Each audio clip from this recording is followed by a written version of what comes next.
This show is being sponsored by BetterHelp. Sometimes in life, we're faced with tough choices, and the path forward isn't always clear. Listen, when we started the War Report, we had a tough decision about when we were going to commit full time to doing this, and that meant leaving careers that we had built up.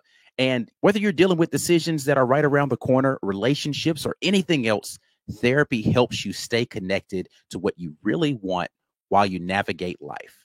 You can move forward with confidence and excitement.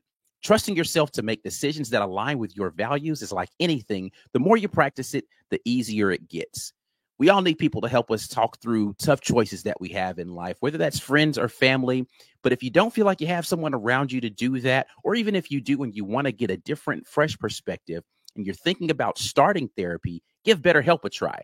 It's entirely online, designed to be convenient, flexible, and suited to your schedule. Just fill out a brief questionnaire to get matched with a licensed therapist and switch therapists anytime for no additional charge. Let therapy be your map with BetterHelp. Head over to betterhelp.com/rapport today to get 10% off of your first month. That's BetterHelp, HELP.com/rapport. Again, this episode is sponsored by BetterHelp.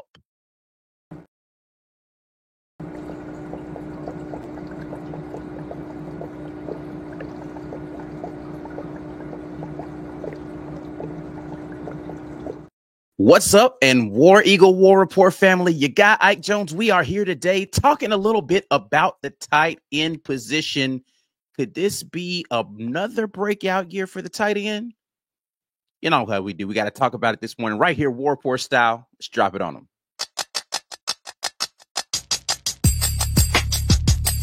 You are now listening to the War Report. Drop. War Report right here on a Tuesday morning. We got myself, Ike Jones, guy B. Will in here talking a little Auburn football. Getting closer and closer to game one. We are. Continuing breaking down position groups, talking about each of the guys that are going to be contributing to Auburn this season. We will. B. Will, how you feeling this morning? I'm feeling all right, man. I'm feeling pretty good. I'm not gonna let y'all get me hyped up with a new recruit and then football season getting close and I see more footage and pictures. I'm not gonna let y'all get me hyped up. All right, I'm gonna be cool until we win an SEC game. Until we win an SEC game, no hype from B. Will gonna be happening. Listen, I'm not mad at that. The tight end position today is what we are discussing, and people are really excited about this position this year for Auburn. First year under Brian Harsin, it seemed as if the tight end was back. In year two, kind of disappeared a little bit. You know, Shanker came out and he had a really good season. We're like, oh, the tight end. Yeah, we got tight end again. Yeah. I mean, listen, I don't know what to say about the tight end position coming up other than we got some dudes in that room right now. We do. We seem to. Yeah. Got some dudes in that room. I am interested to see how they're going to be utilized. The last couple of seasons, we've seen more 12 personnel, so 2 tight end packages than we've seen traditionally at Auburn since way back, right? Like we're talking about power football days, but they were utilized in more of a unique fashion. Like we were still doing some power runs in that last couple of seasons, a lot of pro style stuff under center, but the 2 tight end formations look like they might be around to stay at Auburn for a little while. We may be able to utilize a unique set of talents for a unique set of players that we have in the tight end group. But let's talk a little bit about the group as it stands. Who are the guys that we will be trying to call upon to go out there and impact the game at the tight end position? As always, we have the group here, a smaller group, right, for the tight end room. So we'll run through this really quickly. Rivaldo Fairweather, 6'4", 251 junior. That is the transfer from Florida International University. Everybody's really excited about this young man. Camden Etheridge, 6 foot, 219 redshirt freshman. Grant Hidalgo, 6'5", 245. That's a big kid. Michael Riley, who is 6'5", 247. Wow. Didn't realize Michael was that big. Redshirt freshman. Luke Deal, our guy, Luke Deal, 6'5", 255, senior. I've stood next to Luke Deal plenty of times. He's a massive human being. He's a lot bigger than he look. Like some of these dudes, like I guess because they're standing next to other really big dudes out there, right. You don't realize how massive some of these people are. But yeah, that's Luke Deal. And then Brandon Frazier, 6'7", 267, senior. I feel like I'm missing somebody on this list. I always leave somebody else. I am 6'5", 241, Tyler Fromm, senior from Warner Robins, Georgia. But what are you feeling about this current roster as it stands for the tight end position? I don't know what to feel about anything because I haven't really seen them work. I have high hopes for them. They were glorified like 3/4 of an offensive lineman last year because we needed all the blocking help we could get. But that's pretty much all those guys did. And we have very little idea what any of the guys are capable of when it comes to ability. We just don't know. We don't know. So we have to hope. Now, Rivaldo Fairweather, we've had some film. We've seen some flashes from camp and from spring. Well, no, he wasn't here. Yeah, he was here in spring. Yeah, not a lot of which they didn't. I mean, they didn't do very much in the spring. Yeah, they didn't throw the ball. Yeah, so we think he's going to be a dynamic wide receiver talent at tight end, not just wide receiver. We know he can catch, and we know he is fast enough to be put in pass patterns, and we expect some hybrid work from him, a la Kyle Pitts is what I'm expecting. So is that an advantage? Yes, that should be a huge advantage for us in any bit of the passing game. If you've got a run game that works kind of good and a dynamic tight end, like mismatches abound. This is going to get really interesting. Now, the rest of these guys, I think, have a great opportunity to be equally as threatening because now you can just do some old school sneak your tight end out on any play. Because if you've got threats everywhere, if you've got 6'6" wide receiver threats in the end zone, in the red zone, if you've got 2 5'10" running backs that could be starting for an NFL team in 2 years, if you've got a quarterback who can throw the crossers and the slants accurately, buddy, everybody's a threat. Everybody is a threat, probably for the first time on Auburn's offense since the tight end hadn't been a threat in Auburn's offense since like 2013, 14. So maybe the first time in almost 10 years because Uzomah was the last guy who even kind of got some passing reps under Gus. And since then, every position on the field has not been a given that they could get the ball. But now we are looking at what could be a very balanced offense, the ball going around everywhere. And even the guys who don't look like their primary receiving threats, like a Michael Riley-Ducker, like a Luke Deal, like a Brandon Frazier. Listen, man, if I'm a big body and I'm in the right spot on the line, meaning I'm eligible to receive a pass, you got to account for me because you're going to be worried about everybody else. This could get interesting real quick.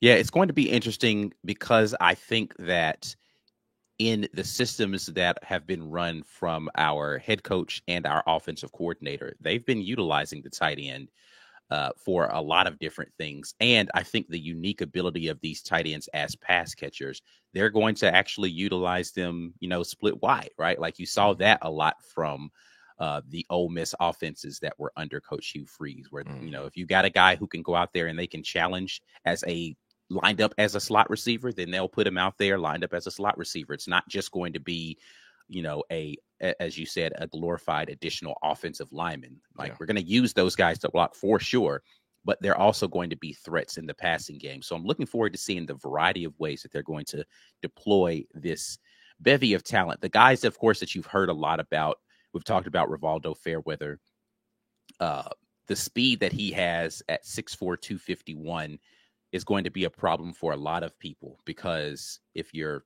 fast enough, you're usually too small. If you're small enough, or you're, in the ability to, or big enough, I should say, then you're usually too slow for a guy that's going to have his talents. It's going to be interesting to see how the quarterbacks look to utilize those guys in the pass game. And I say the quarterback specifically because I think the scheme is going to be there, but will the quarterbacks think to themselves, oh yeah, I have this tight end in this scenario?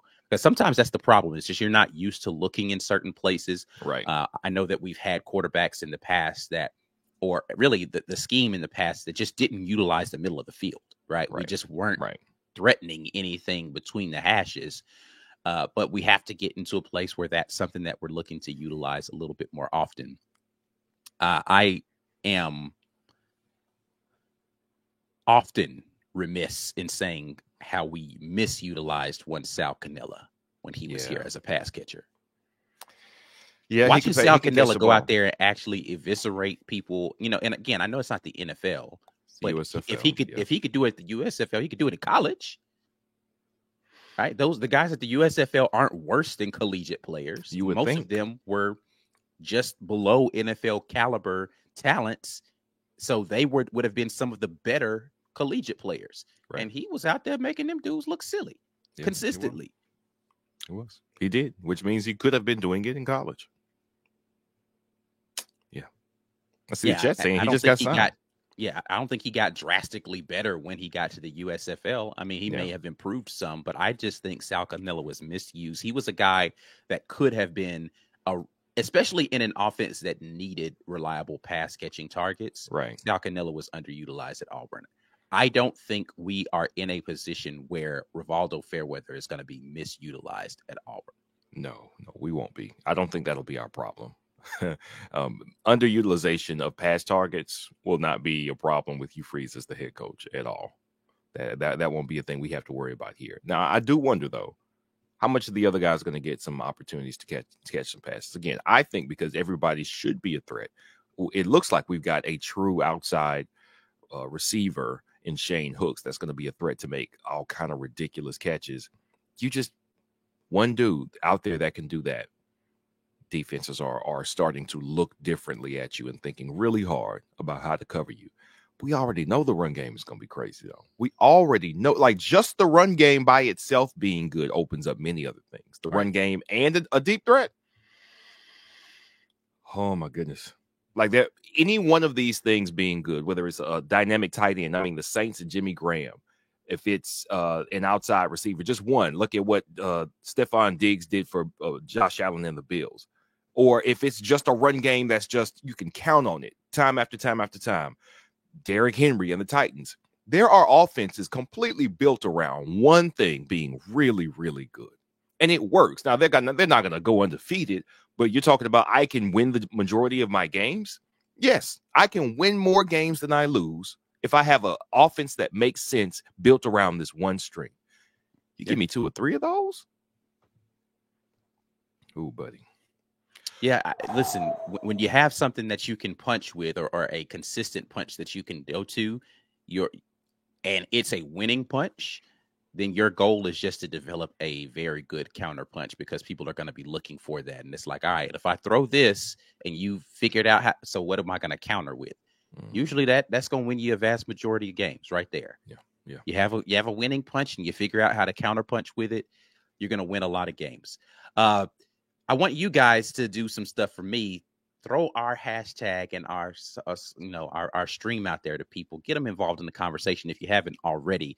Tag us and let us know you're doing this. Some of you guys, you consistently share, and I appreciate that. We do. We see tags on the social media. Those are the things that help us as well to get our social media game up and more people involved in what we got going on there. So make sure that you hashtag Get Your Weight Up and at The War Report when you're tagging us on whatever social media. Like the video and subscribe to the channel as well so that we can get that engagement up on YouTube. We appreciate everybody who continues to support us in all the various ways in which you can support The War Report. The tight end is going to be a crucial portion of what we're going to be trying to utilize in this scheme, especially considering what's the word that I want to use here? Apprehension, good safe word, about how deep our wide receiver room is going to be. If you can employ multiple pass catching targets that are tight ends, we talked about this a little bit yesterday when we talked about running backs, about utilizing the running backs in the pass game lined up as a receiver. If you can do that with the tight end, you can still run out or trot out the same personnel, but just have them deployed differently, right? So if I want to be able to go to a heavy package and have 2 tight ends on the field because I want to give you a run look, I can keep the same personnel on the field, flex one of those tight ends out to a slot receiver, and now I've got a 3 receiver look, but I'm still in the same personnel grouping, right? Yeah. I can do those sorts of things if my tight ends are versatile in that way, especially if both of those are pass-catching targets. And this is a thing I want to say about the pass-catching group. Luke Deal, underrated hands. Doesn't have the speed of a Fairweather. Micah Riley-Ducker, very physical tight end. Definitely a sure-handed guy. Not the same speed as a Rivaldo Fairweather, but there is, I think, a potential in this offense to run 2 tight end sets and still threaten the short and intermediate portions of the field with the other tight end not named Rivaldo Fairweather, and you have the deeper threat in Rivaldo Fairweather being out there on the field. Yeah, we got some options, and that's really the best thing. We talked about it as we talked about QB and Hugh Freeze's remarks about Robbie getting on the field. He's a tool.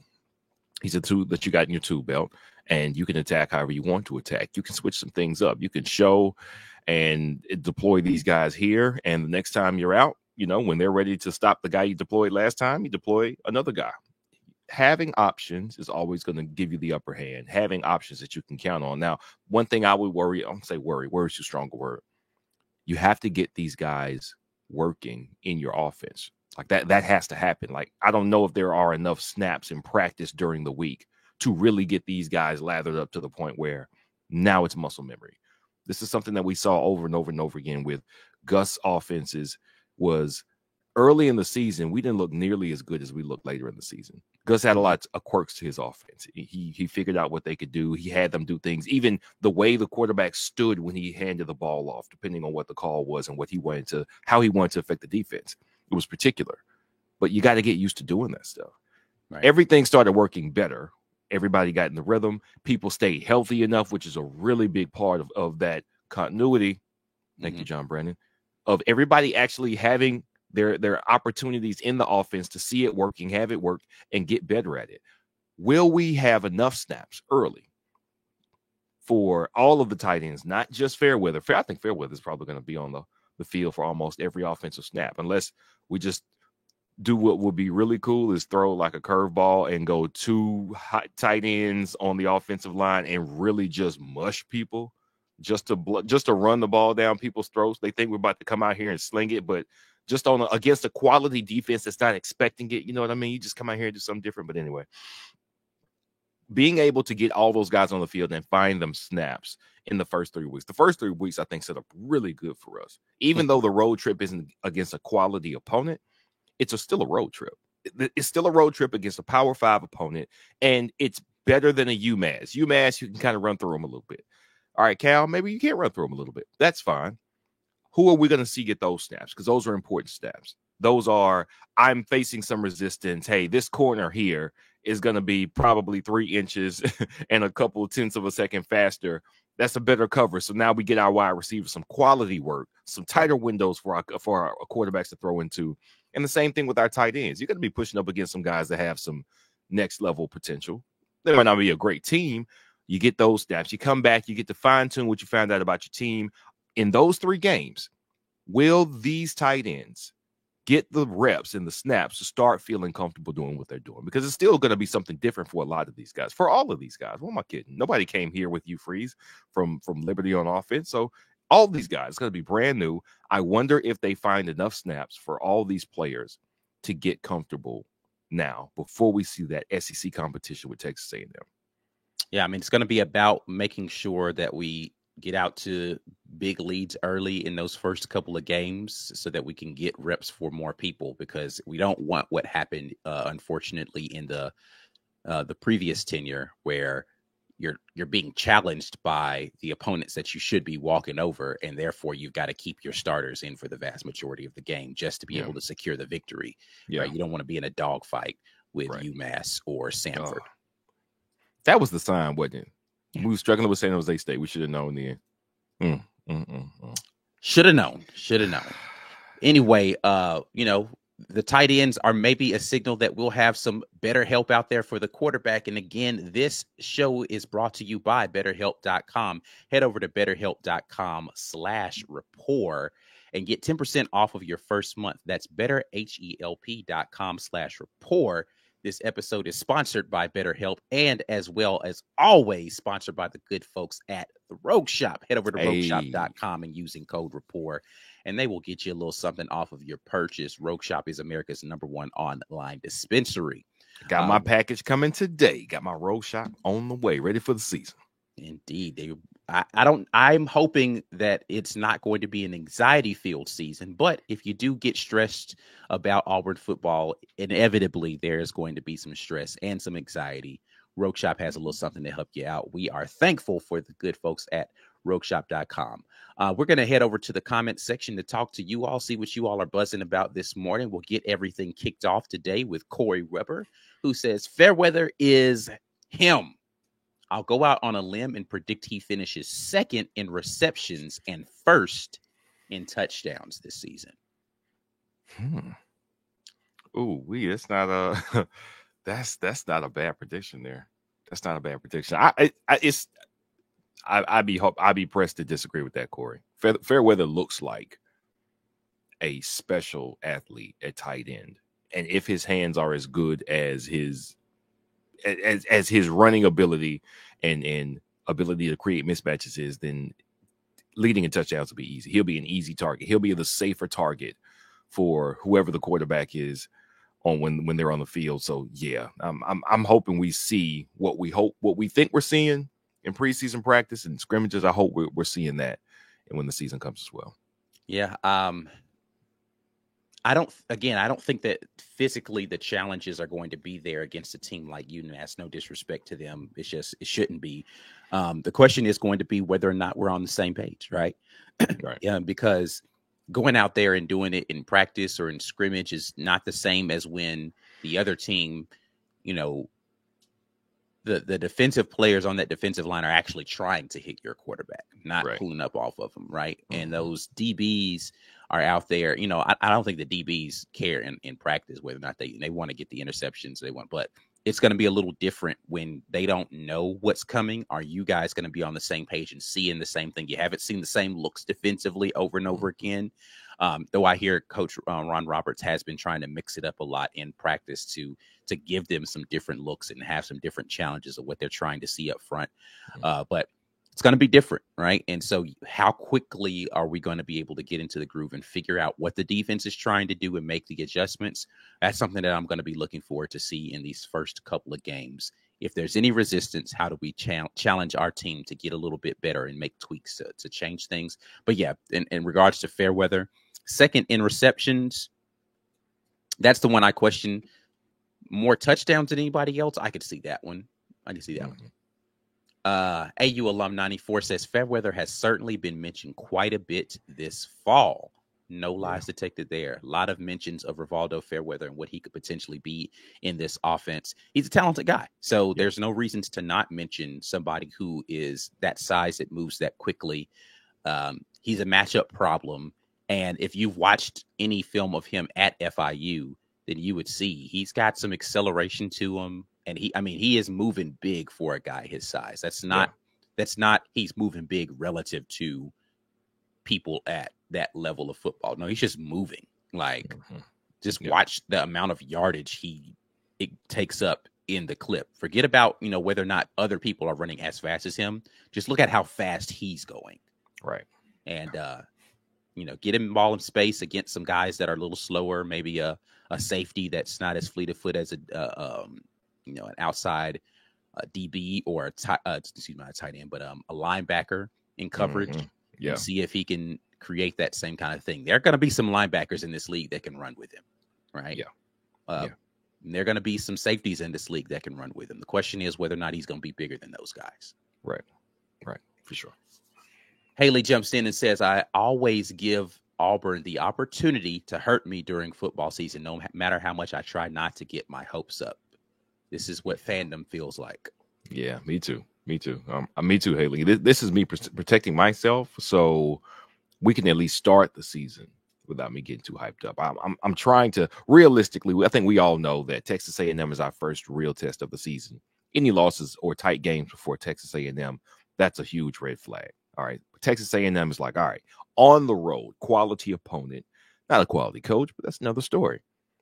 I am keeping it very even keel until we play Texas A&M. The only chance I give myself of getting hyped up and letting it be legit is if we murder Cal, like 35, 40-point win on the road for a team that just came together with all of its players in like May. We were incomplete in the spring based on what we are now. So you're telling me Hugh Freeze got a new team together in a couple of months and they're putting on a show like that? Okay. Then I get hyped up. Until then, no hype. No hype until Texas A&M win. That's what I want to see. Yeah, and I am the exact opposite. I'm going to be hyped day one, and y'all going to have to prove me wrong. So, my hype begins next week. I'm going to turn up next week. You turn up. Turn up for me. Get some extra turn up for me. I got you. Okay. AU Alum 94 jumps in and says Piedmont, that's Philip Montgomery, last year at Tulsa, the tight end group averaged around 12 catches on the season. Coach Hugh Freeze last couple of tight end groups averaged 30 catches per season. Fairweather alone had 28 for 420 last year. We need this room to get some targets. Yeah, we do. I think we will. It's because it's Hugh Freeze. It's Philip Montgomery, true, but it's also Hugh Freeze. Mm-hmm. And we also don't know what the limitations were for Philip Montgomery's offense there at Tulsa. Do they have the offensive line? Do they have the quarterback to deliver? Do they have the tight end prospects they would even want to be able to target and make them a focus of the offense? So let's assume that principally this is Hugh Freeze's offense, even though on a down-to-down basis, it's Philip Montgomery pulling the strings on it. That's what I'm expecting it to be. Yeah, I don't doubt that whatever scheme that they've come up with, in which we've talked with a lot of guys on this offense now, and we know that the scheme is going to be a combination of both of their things. So I am looking forward to seeing the utilization of the tight end just in simple stuff, right? I think that we're going to see screens to the tight end. I think we're going to see a lot of things that allow the tight end to get involved early in the pass game to be able to occupy the minds of those safeties and linebackers.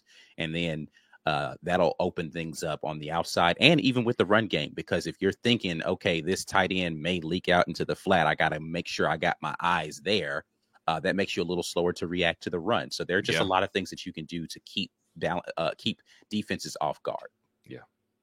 Corey Weber jumps in and says Fromm has excellent hands. Tyler Fromm, yeah, he's proven to be able to be a good pass catching tight end. We've got a lot of guys on this team that can catch from the tight end position, right? Brendan Frazier is a guy who I think, I don't know if disappointed is the right word, but based upon the hype that I heard from him and what we've seen in the productivity, I've been disappointed in that. But I don't know that that's anything directly related to him. Right. I had been hoping to see more of Brendan Frazier as he had been here.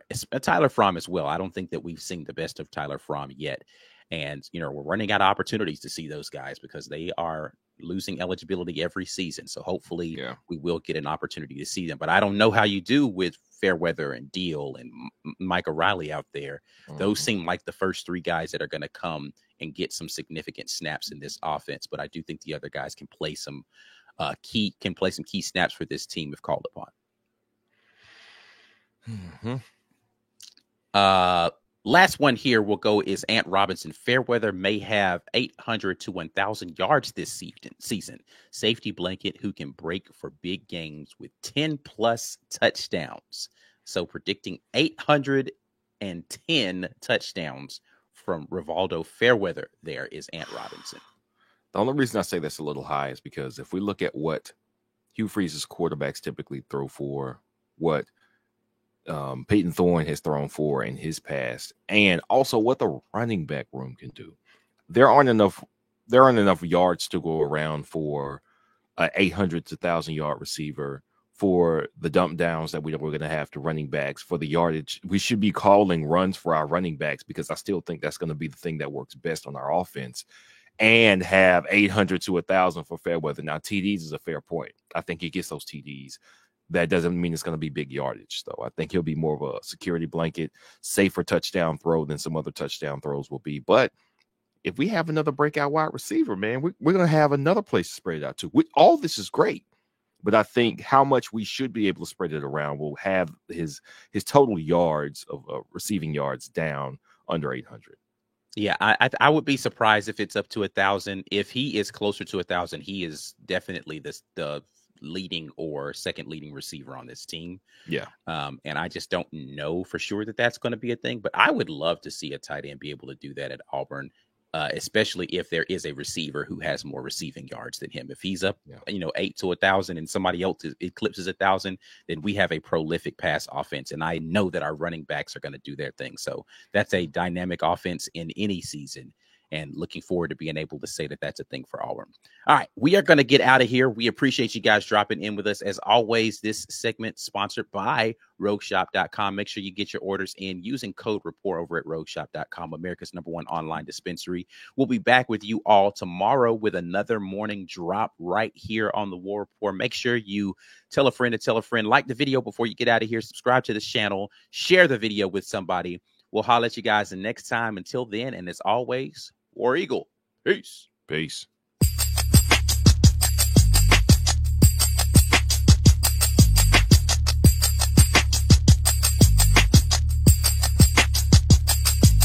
Drop.